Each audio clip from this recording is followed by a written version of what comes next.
Ketika kita berbicara soal serial One Piece, Nami tentunya menjadi salah satu karakter yang tak mungkin kita lewatkan. Si kucing pencuri, seorang navigator yang tergila-gila dengan uang, wanita yang telah mengalami berbagai cobaan dan kesengsaraan sejak lahir.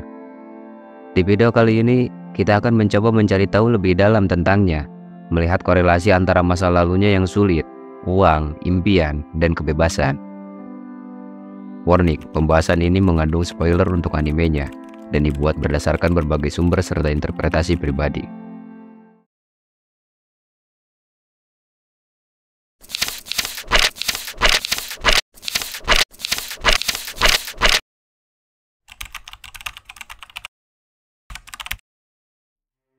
Nami lahir 20 tahun yang lalu dalam bayang-bayang perang, tanpa bisa mengetahui siapa orang tuanya. Ia menjadi bayi yang ditemukan di tengah reruntuhan dan kehancuran oleh Nojiko dan kemudian oleh Belmer, seorang marinir yang terluka parah. Senyuman polosnya terdengar seperti melodi kecil yang memecah keheningan di tengah kematian, di antara pemandangan yang penuh dengan darah dan kepahitan, bagaikan tetesan air di tengah-tengah padang pasir. Di sini, Belmer yang sebenarnya tengah bersiap menyambut kematian, memutuskan untuk terus hidup dikarenakan ia tergerak untuk menjaga dan merawat dua jiwa yang terluka. Belmer kemudian membawa Nami dan Nojiko kembali bersamanya ke desa Kokoyashi, di mana dia akan mengadopsi kedua anak tersebut. Sebagai seorang anak, Nami tumbuh dengan mengembangkan kecintaan pada menggambar peta dan navigasi, serta memiliki impian untuk menggambar peta dunia secara lengkap. Namun, dikarenakan keluarganya yang miskin, yang membuat mereka tidak mampu membeli apapun selain kebutuhan pokok. Akibatnya, Nami tidak dapat membeli buku navigasi, sehingga dia sering mencurinya dari toko buku di desa. Namun meskipun Nami kekurangan sarana dan sumber daya untuk mendapatkan akses ke dalam pengetahuan yang dia impikan, ia tetap mampu membuat gambar atau peta yang cukup akurat, di mana di umurnya yang masih sangat muda, ia sudah bisa menggambar peta desa Kokoyashi. Kemampuannya yang luar biasa ini menjadi kutukan bagi dirinya sendiri saat Arlong, bajak laut yang telah menghancurkan desanya, menculik dan memaksa Nami agar menggambar peta untuknya. Sebagai seorang anak yang tidak mempunyai apapun, ia tidak memiliki kekuatan apapun. Nami harus rela bekerja bersama bajak laut yang membunuh ibunya dan yang menyebabkan penderitaan kepada seluruh penduduk desa. Arlong adalah orang yang memenjarakannya, yang mengambil kebebasan darinya. Ini langkah yang sangat kejam, mengingat kebebasan adalah hal yang sangat Nami perlukan untuk mewujudkan impiannya, yaitu menggambar peta dunia. Kita mengetahui bahwa saat Arlong menyerang desa Kokoyashi, ia meminta sejumlah uang untuk menebus nyawa para penduduk desa. Dan Nami yang dikelilingi oleh kemiskinan harus menerima kenyataan kejam ketika ibunya dibunuh oleh Arlong di depan matanya sendiri. Dikarenakan Belmer saat itu hanya memiliki uang yang cukup untuk menebus dua orang saja. Dan saat Nami bergabung dengan bajak laut Arlong, dia membuat kesepakatan dengannya, di mana Arlong akan membebaskan desanya bila Nami membawakannya uang sebesar 100 juta berry. Untuk seseorang yang benar-benar miskin, tentunya jumlah tersebut tidaklah sedikit. Namun, Nami tidak pernah menyerah. Ia teringat kata-kata Belmer bahwa jika dia bisa bertahan, maka saat-saat bahagia akan menghampirinya. Nami mulai bekerja keras untuk membeli desa Kokoyashi dari Arlong, dan percaya bahwa setelah dia membebaskan desa, dia akan mampu mengejar mimpinya dan menemukan kebahagiaan. Dia membebaskan 8 tahun berikutnya, membuat peta untuk Arlong dan mencari harta karun dari bajak laut yang dia ikuti. Di periode ini, Nami banyak melakukan penipuan, pengkhianatan, sebelum akhirnya ia mencuri harta karun dari siapapun yang ia temui, dan itu kebanyakan dari seorang bajak laut. Selama 8 tahun ini, Nami berjuang sangat keras, berlumuran darah, keringat, dan sendirian.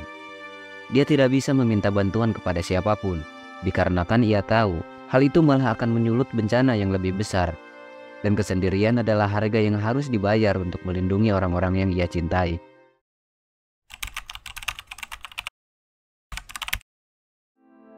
Berbeda dengan Kurotopi jerami yang lain, Nami adalah seseorang yang mata duitan, yang tergila-gila dengan uang, dan hal ini berhubungan dengan masa lalunya yang tragis. Masa kecil Nami yang penuh gejolak memaksanya menciptakan naluri bertahan hidup yang kuat. Ketidakmampuannya mendapatkan akses ke sumber daya dan pengetahuan yang diinginkannya secara sah, ditambah dua tragedi yang menimpanya, yaitu kematian Belmer dan terpenjaranya desa Kokoyashi, membantu memunculkan sifat-sifat mata duitan sebagai respon terhadap kekurangan tersebut.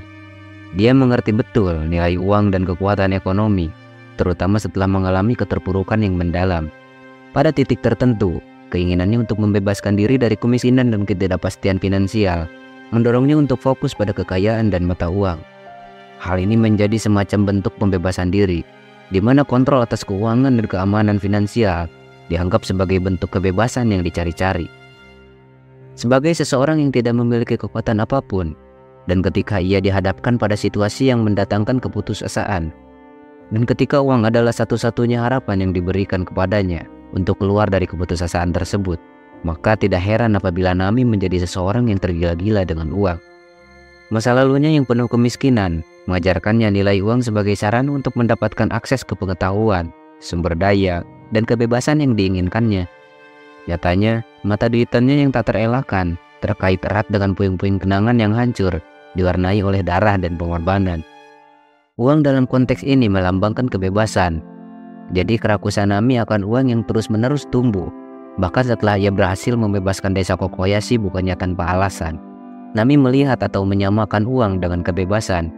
Jadi, semakin banyak uang yang ia miliki, maka semakin besar pula kebebasan yang ia punya.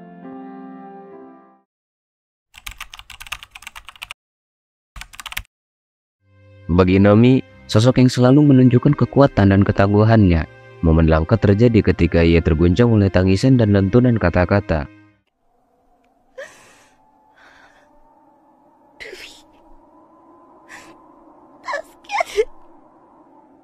Menjadi pemandangan yang mengguncang hati.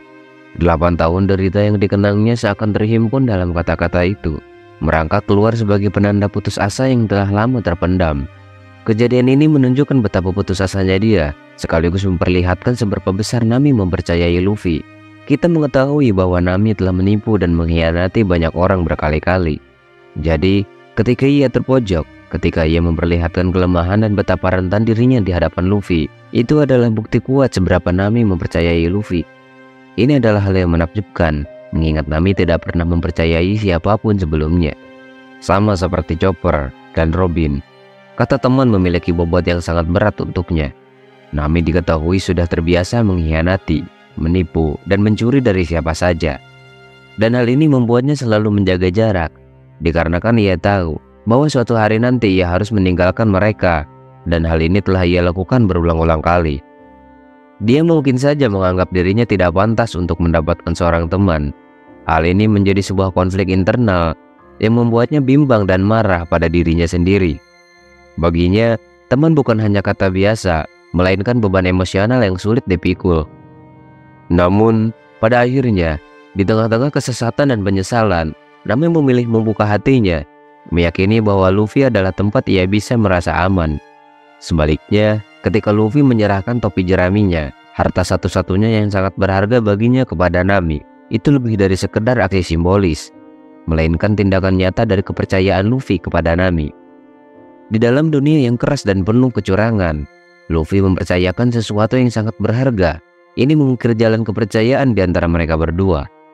Nami dan Luffy memiliki masa kecil yang bertolak belakang, di mana Nami sejak kecil telah kehilangan kebebasan yang ia punya dan harus menanggung beban yang tak terbayangkan.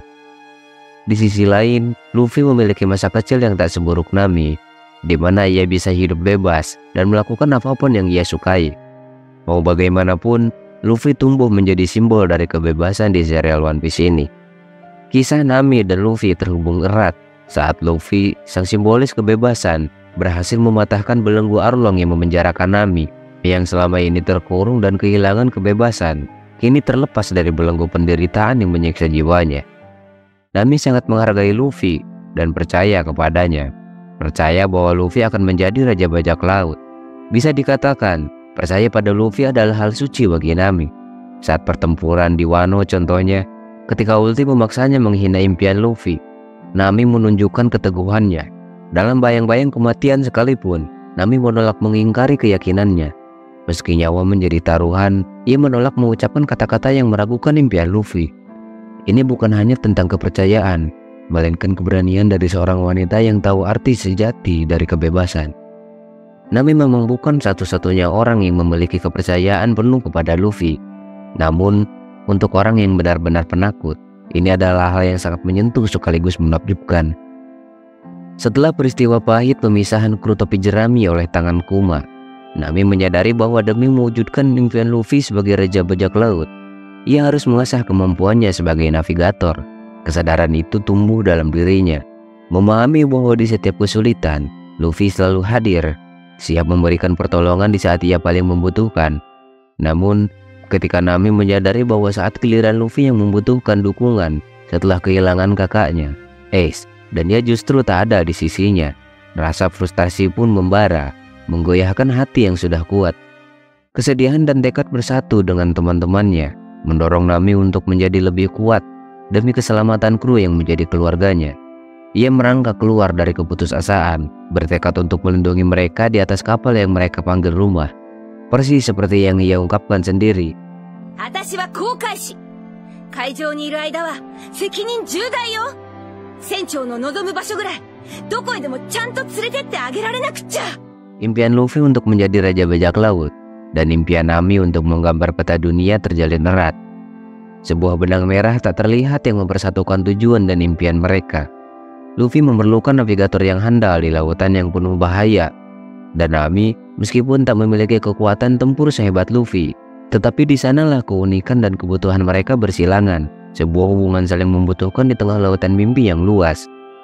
Saya jadi teringat kata-kata yang pernah diucapkan Khalil Gibran, di mana ia mengatakan, persahabatan bukanlah sebuah kesempatan, tapi merupakan tanggung jawab yang manis.